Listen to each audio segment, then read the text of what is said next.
qui sont dans les petites et moyennes commerces, ils ont déclaré une situation dans laquelle, pour dire que non, bon, avant c'était les Libanais, mais actuellement il y a les Chinois qui ont ouvert les magasins, les boutiques, presque dans toute notre province de Kinshasa.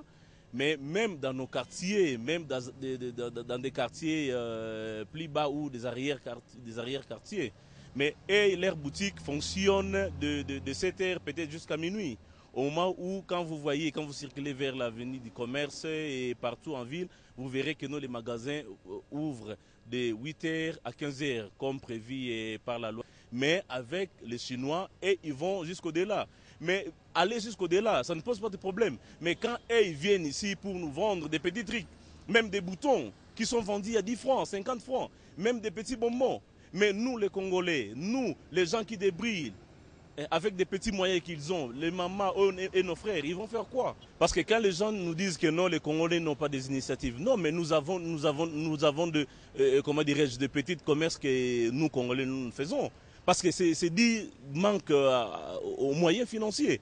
Parce que nous avons quand même eu la chance de voyager partout dans les pays africains. On a vu même aux côtés de l'Afrique de l'Ouest, il y a même des banques qui donnent des crédits aux jeunes universitaires qui venaient de terminer. J'ai été à Bujumbura, je vis, il y a des banques même qui donnent des prêts. Aujourd'hui, je peux planter, je peux faire une plantation de maïs ou quoi là, mais dès que ça donne déjà quelques feuilles, je peux aller me créditer à la banque. La banque va me donner ces crédits. Mais pourquoi pas ici chez nous? Je vais dire ça, c'est un appel. C'est un appel par rapport aussi à nos autorités, surtout la maire de la ville, et qu'ils puissent prendre en charge d'abord cette initiative-là, de faire, de vivre aux Congolais leurs droits, surtout les Quinois. Parce que les Quinois qui font des petits commerces là, il ne manque pas de grandes choses pour faire aussi des grands, des grands commerces. Que les étrangers nous laissent quand même cette place-là aux Congolais de vendre des petits trucs. Je disais qu'il y a deux démarches. Il y a l'une qui doit être entreprise au niveau des autorités et l'autre au niveau des commerçants eux-mêmes. Au niveau des autorités, nous savons que ce sont les aménagements au niveau de la législation qui doit leur être favorable. Mais au niveau des commerçants eux-mêmes, il y a certains actes positifs qu'ils doivent en fait arriver à matérialiser. Je vais vous prendre un exemple banal. J'ai passé quelques années à Lubumbashi, où les commerçants vont à Dubaï acheter des jeans, par exemple. Ils les achètent en kilos. Ce qui fait que le prix est réduit. Et ils ne sentent pas le coût du dédouanement. Ils viennent vendre ça excessivement cher. Alors, qu'est-ce qui arrive sur le terrain? Les commerçants, par la technique de dumping, les étrangers, quand ils viennent, ils vendent moins cher. Et cela ne peut qu'être défavorable à nos commerçants. Ça veut dire qu'il y a une politique qui doit être définie par nos commerçants de manière à arracher les marchés qu'ils ont perdus. Mais la première démarche est la plus importante, celle qui doit être entreprise au niveau des autorités, qui doit placer des garde-fous, protégeant ainsi les marchés intérieurs. Ce que je peux dire à nos frères commerçants, qui sont congolais comme moi, c'est de cesser de pérenniser comme vous-même vous l'avez si bien dit, et de s'organiser, de lever les options majeures par rapport aux problèmes qui se posent et de pouvoir agir.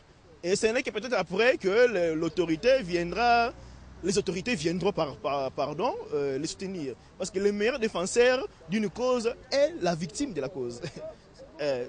Donc personne d'autre ne peut mieux vous défendre que vous-même. Par rapport à cette proposition, c'est un problème de l'État aussi. Hein.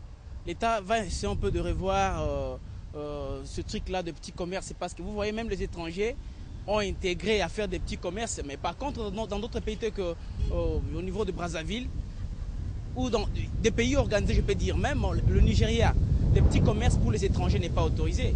Il y a même des gens qui quittent la Côte d'Ivoire pour faire des brochettes ici. Ce sont des choses vraiment inacceptables. Non, on n'est pas naïf. Non, on n'est pas naïf. On peut avoir les monopoles de dire à ces gens-là que non, ne vendent plus ici. Mais ils ont reçu une autorisation. Comment ils ont eu l'accès d'entrer ici?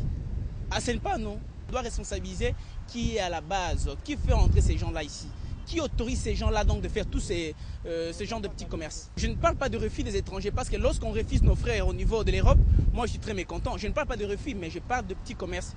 Les Congolais ont besoin de se retrouver dans de petits commerces.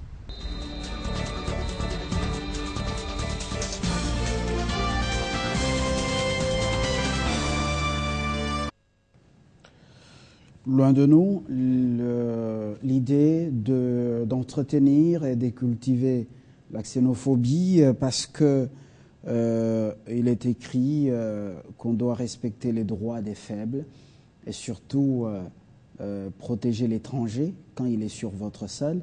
Les Congolais font les affaires à Matongé, ils vendent même les chikwang en détail. Pourquoi pas permettre aux Libanais de vendre leur shawarma en détail à Kinshasa quand les Congolais ne sont pas en mesure de fabriquer ou préparer les shawarma. Donc, loin de nous, cette idée de nous en prendre aux expatriés.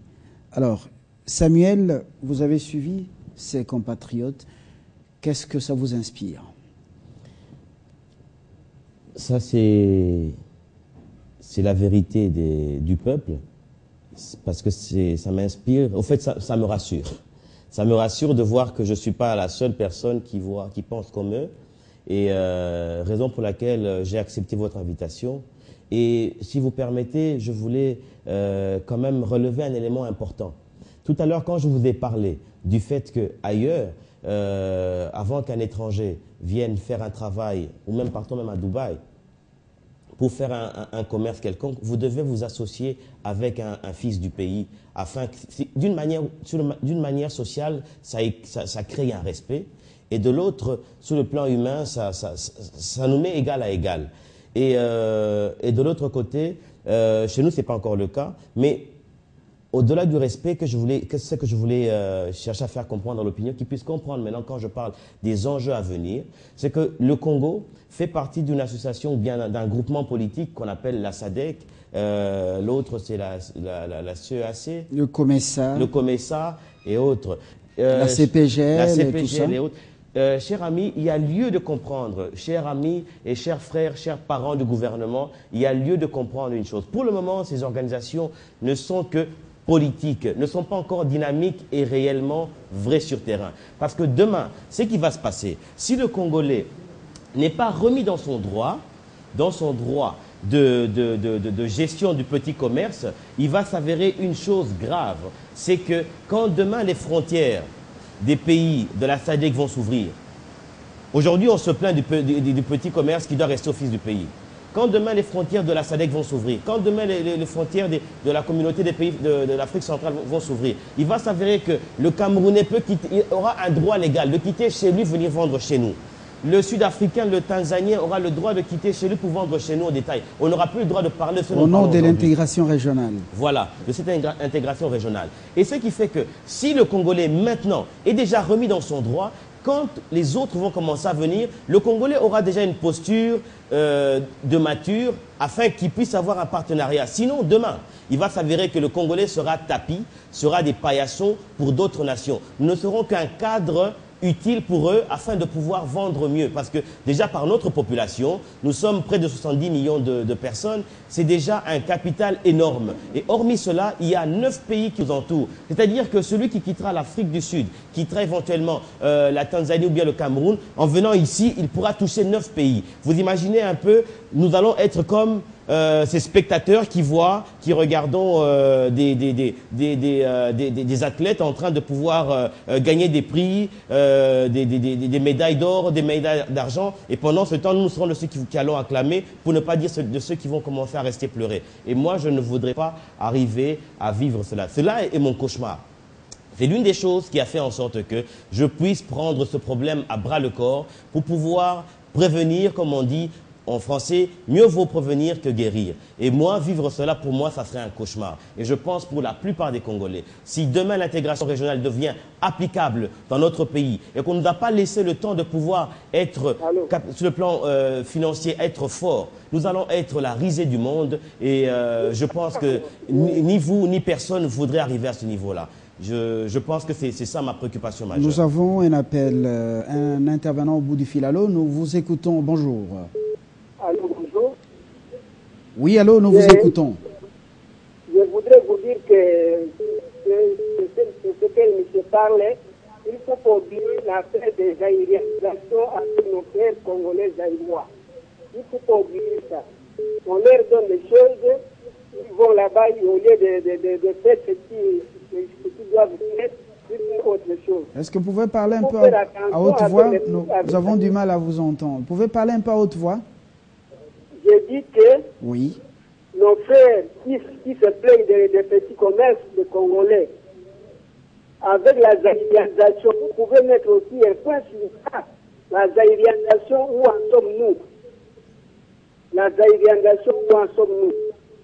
C'est mon préoccupation. Merci.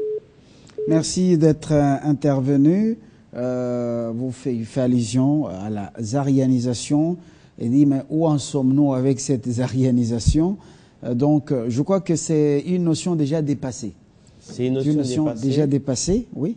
Je dis, c'est une notion dépassée et malheureusement regrettable. Parce que moi, je suis un de ceux qui encouragent et qui prônent pour le travail. Parce que nous devons arriver à accéder à la dimension où nous devons faire la différence entre l'emploi et le travail. Et vous savez, on dit que c'est le travail qui enrichit. Hein, le travail enrichit. Donc, ce qui fait que pour la zaïrianisation, c'est une triste histoire malheureusement parce qu'il y a de ces expatriés belges et autres qui ont travaillé, les Portugais et Grecs qui ont travaillé, qui ont tout donné pour ce pays, malheureusement ont été arrachés de leurs biens. Et ce n'est pas quelque chose pour moi, j'estime, à considérer comme étant une victoire pour le pays. Un autre intervenant. Alors, bonjour, on vous écoute. Allô, bonjour. Oui, nous vous écoutons. Bienvenue. Oui, je voulais intervenir par rapport à votre intervenant sur le plateau qui parle que le Congolais doit s'approprier du petit commerce. Oui, Samuel. Mais jusque-là, nous sommes juste dans le théorie. Je voulais savoir quels sont les mécanismes que votre intervenant propose pour que le petit Congolais puisse s'approprier le petit commerce. Parce que jusque-là, on va aller dans le verbiage, mais concrètement, que faire pour que le petit Congolais, le petit commerçant, s'approprie le petit commerce? D'accord. Merci pour votre question. Samuel, vous avez une réponse? J'ai une réponse. Merci mon ami pour la question parce qu'elle est très belle. Elle va me pousser à pouvoir parler de ce que j'avais dans le cœur. Je veux simplement dire ceci. Vous savez, un capital de $100, impérativement, si vous achetez des produits en gros, c'est impérativement obligatoire qu'elle puisse générer un profit qui peut être de 20 à $50. Si demain on laisse le Congolais le droit de pouvoir jouir pleinement de ce petit détail de commerce, il va s'avérer que vous allez voir qu'avec les $100, il va générer $50. Et ces $50, si vous le multipliez par 10 fois le bénéfice, par 100 fois, par 1000 fois, par 10 000 fois, ça ne sera plus $50.